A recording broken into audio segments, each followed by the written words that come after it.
यज्ञ के समापन के लिए अंतिम संहिता डालो वत्स। ओम भवतु भिक्षाम देहि।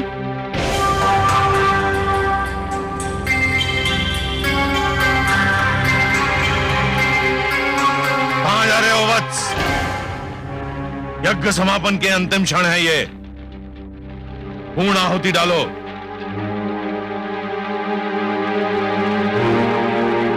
ओम भवतु भिक्षाम देहि।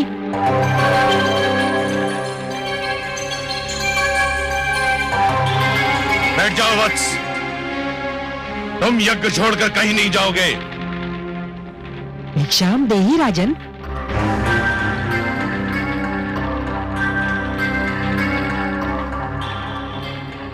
क्षमा करें गुरुदेव, किंतु बलि के द्वार पर कोई भिक्षुक आए और उसे भिक्षा के लिए दूसरी बार भी गुहार करनी पड़े तो बलि की दानी वृत्ति को 100 बार धिक्कार है। अब मैं नहीं रुक सकता। वत्स, रुक जाओ वत्स, रुक जाओ।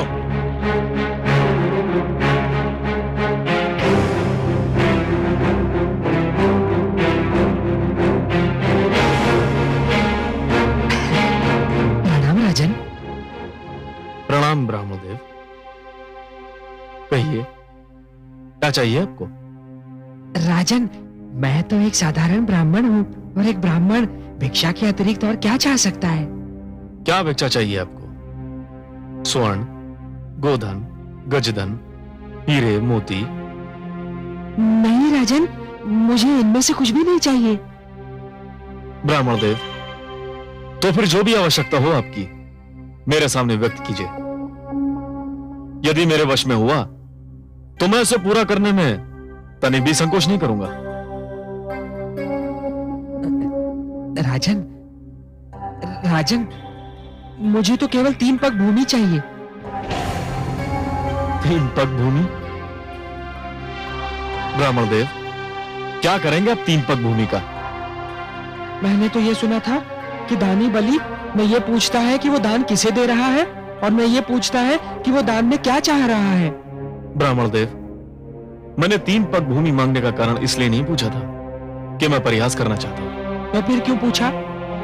मैंने इसलिए पूछा था ब्राह्मणदेव, यदि कोई ऐसा व्यक्ति 3 पग भूमि मांगे जिसका आकार साधारण व्यक्ति की तरह हो तो भी उसका कुछ भला ना होगा, और आप जैसे आकार वाले व्यक्ति के 3 पग तो और भी कम स्थान घेरेंगे, उसमें तो साधारण व्यक्ति खड़ा भी ना हो पाएगा।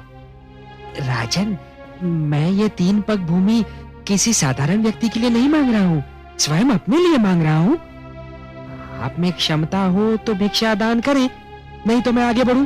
मैं आपको यहां से कहीं नहीं जाने दूंगा ब्राह्मणदेव।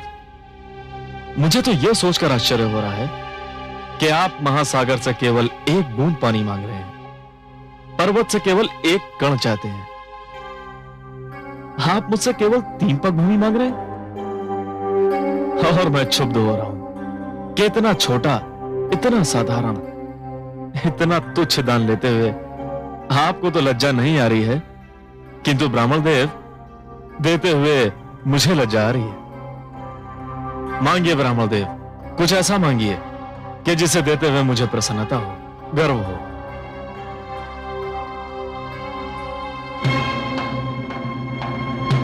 राजन, मुझे तो केवल 3 पग भूमि चाहिए।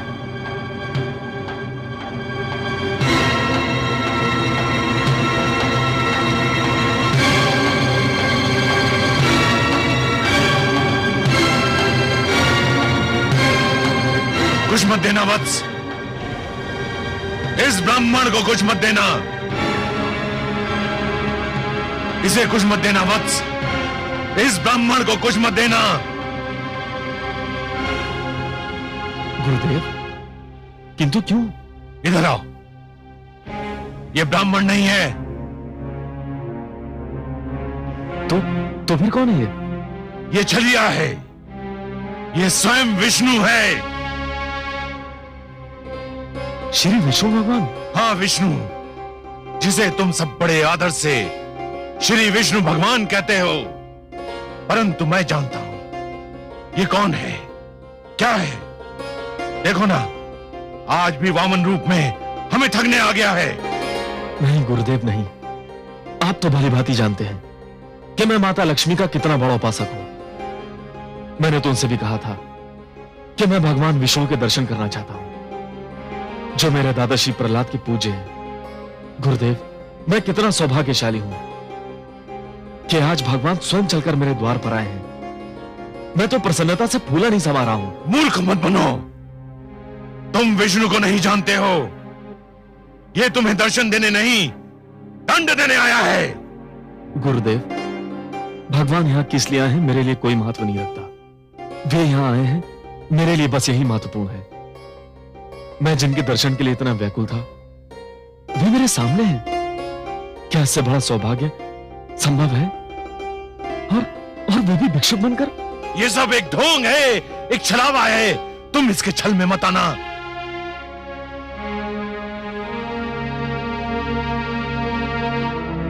महाराज के विचार में यदि कोई परिवर्तन हुआ हो तो ये ब्राह्मण भिक्षा लिए बिना भी जा सकता है राजन। नहीं भगवान नहीं। तो फिर मेरी 3 पग भूमि मैंने दे दी भगवान, मैंने दे दी। यूं नहीं महाराज, संकल्प लेना होगा। अवश्य।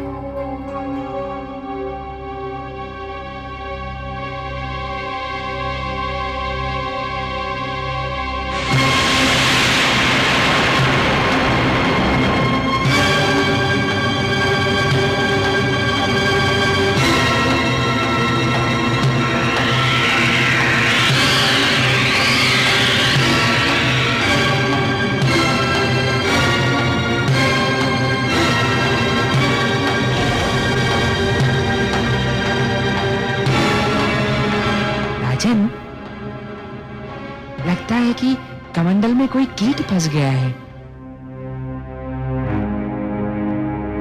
एक क्षण, मेरा छाता।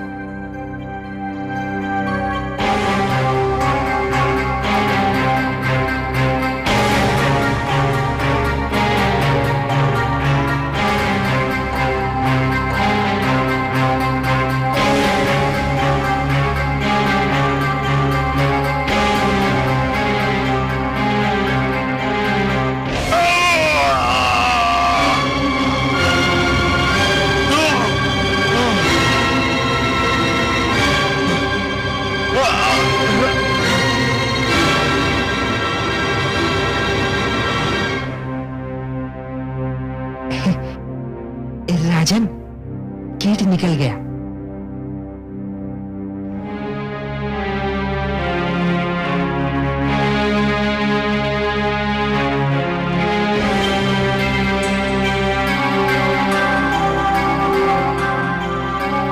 हे ब्राह्मण देव, लीजिए, मैंने संकल्प ले लिया। मेरे अहोभाग्य के संसार को सब कुछ बांटने वाला आज मुझसे केवल 3 पग भूमि की याचना कर रहा है। ब्राह्मण देव, नाप लीजिए 3 पग भूमि। मेरा दान स्वीकार करके मुझे धन्य कर दीजिए। तो लो वत्स, मैं 3 पग नापता हूं।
का समय नहीं हुआ है।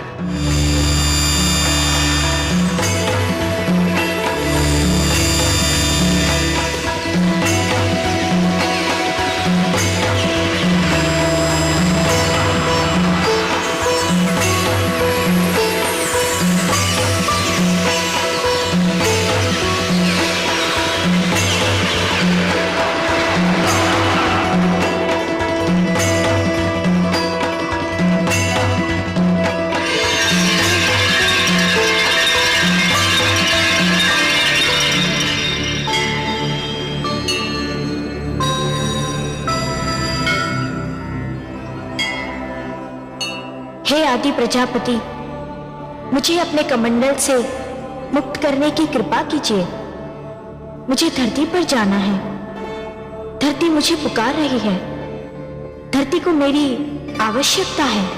मैं जानता हूं देवी गंगा, पृथ्वी पर आपका अवतरण नितांत आवश्यक है, किंतु अभी आपके पृथ्वी पर अवतरण का समय नहीं आया है। अभी आपको यही मेरे कमंडल में रह के प्रतीक्षा करनी होगी। जो आज्ञा।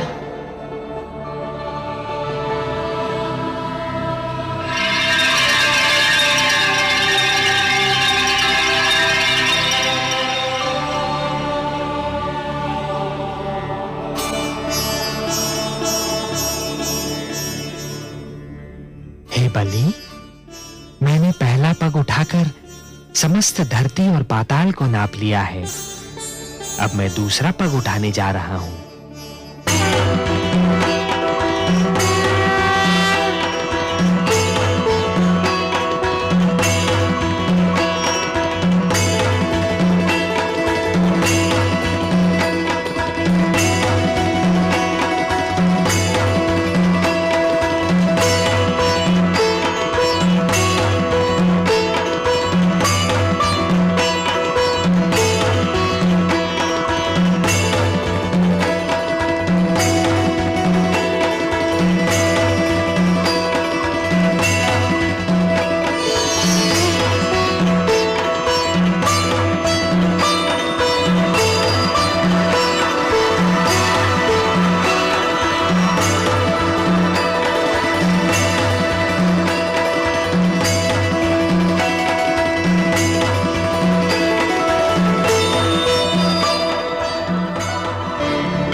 दूसरा पग उठाकर मैंने समस्त नक्षत्र मंडल और आकाश को नाप लिया है बलि। मैं जानता हूं ब्राह्मण देव। तब तो ये भी स्मरण होगा कि मैंने 3 पग भूमि मांगी थी। प्रभु, मुझे इस बात का भी भली भांति स्मरण है। और अब तीसरा पग रखने के लिए कोई स्थान शेष ही नहीं है। यह भी जानता हूं प्रभु। हे बलि, क्योंकि तीसरा पग धरने के लिए कोई स्थान शेष नहीं है। यदि तुम चाहो तो मैं तुम्हें तीसरा पग क्षमा कर सकता हूं। नहीं प्रभु, ऐसा मत कहिए। जिन हाथों ने आज तक बलि से दान स्वीकार किया है, वे हाथ साक्षी हैं। जिन आंखों ने आज तक बलि को दान देते हुए देखा है, वे आंखें साक्षी हैं। जिन कानों ने आज तक बलि की दानी प्रवृत्ति की ख्याति सुनी है, वे कान साक्षी हैं कि बलि कभी अपने संकल्प से नहीं फिरता है। बलि ने सदा अपने हाथ खोलकर और नेत्र बंद कर दान दिया है। प्रभु, बलि ने आपको 3 पग भूमि दान करने का वचन दिया है। प्रभु, तो आपको अपना तीसरा पग उठाना ही पड़ेगा। उठा तो लो बलि, परंतु प्रश्न ये है कि उसे रखूंगा कहां? कोई स्थान शेष ही नहीं रहा। मैं जानता हूं प्रभु, मैं ये भली भांति जानता हूं कि आपके दोनों पगों ने यह सारी सृष्टि, मेरा सारा राजपाट और जो क्षेत्र मैंने जीते थे, वे भी नाप लिए हैं। अब केवल एक ही स्थान बचा है जिस पर मेरा अधिकार है, जो मेरा है। मैं तुम्हारा वाक्य पूर्ण होने की प्रतीक्षा कर रहा हूं बलि। वो कौन सी वस्तु है जिस पर अब भी तुम्हारा अधिकार है? प्रभु, वो वस्तु है मेरा शरीर। बस अब मेरी काया ही बची है जिसे मैं अपनी कह सकता हूं, जिस पर अब भी मेरा अधिकार है।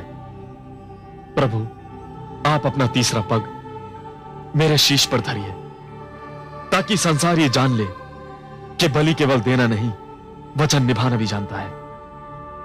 प्रभु, कृपा करके उठाइए अपना पवित्र पग और धर दीजिए मेरे शीश पर।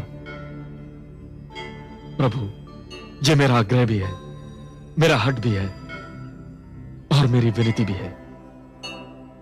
हे बलि, यदि तुम्हारी यही इच्छा है और यदि तुम ये समझते हो कि इसी में तुम्हारा उद्धार है, तो मैं ऐसा ही करूंगा।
मैं धन्य हो गया प्रभु,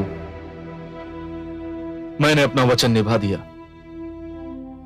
हाँ बलि, तुमने अपना वचन निभाया तो सही, पर जानते हो कि यह सब मैंने क्यों किया? हे प्रभु, आपके अतिरिक्त आपकी लीला और कौन जान सकता है। मैं तो केवल इतना जानता हूं कि संभवतः इसी में मेरा उद्धार निहित है।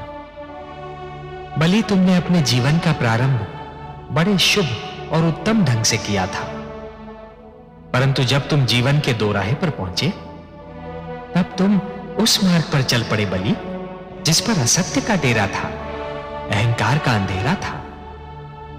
यह वो मार्ग नहीं था बलि जो मेरे भक्त प्रहलाद ने चुना था। यह तो हिरण्यकशिपु की प्रवृत्ति का मार्ग था, जिसके दमन चक्र को रोकने के लिए स्वयं मुझे नरसिंह अवतार धारण करना पड़ा था।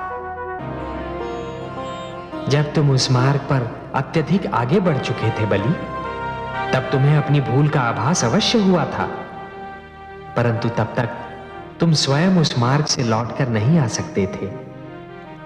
तुम्हें सत्य के मार्ग पर केवल ईश्वर ही ला सकते थे, और इसीलिए मैंने यह वामन रूप धारण किया।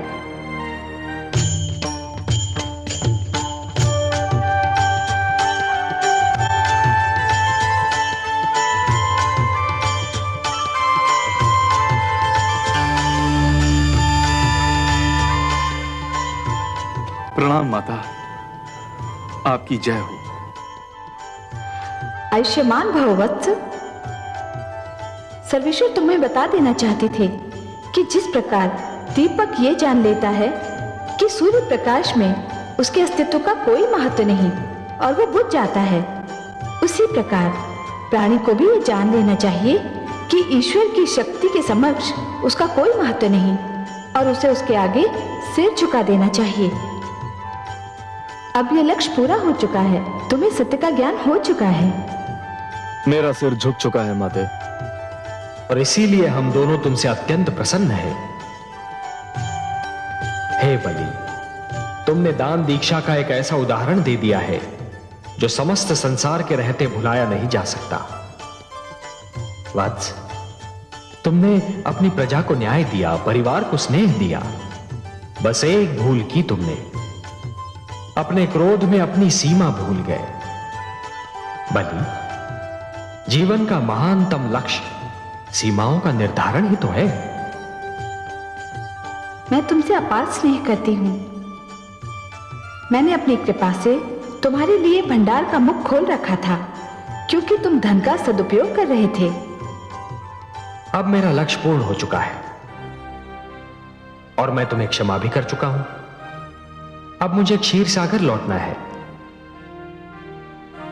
परंतु जाने से पहले मैं तुम्हें तुम्हारा राज्य लौटा रहा हूं वत्स।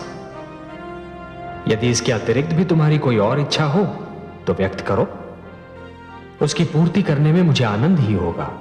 केवल एक ही इच्छा है प्रभु। मैं नित्यदिन आप दोनों के दर्शन करना चाहता हूं। भोर भय जब मेरे नेत्र खुलें तो मैं आप दोनों को अपने समक्ष देखना चाहता हूं। तथास्तु। मैं तुम्हें वचन देता हूं वत्स कि जब तक तुम जीवित रहोगे नित्य प्रातः मुझे अपने द्वार पर उसी तरह उपस्थित पाओगे जिस प्रकार तुम्हारे द्वारपाल रहते हैं। मैं तो सदैव तुम्हारे साथ हूं। तुम मेरे लाडले हो, सदैव मेरा आशीर्वाद तुम्हें प्राप्त रहेगा। जगदीश्वर आपकी जय हो। हे माता आपकी जय हो।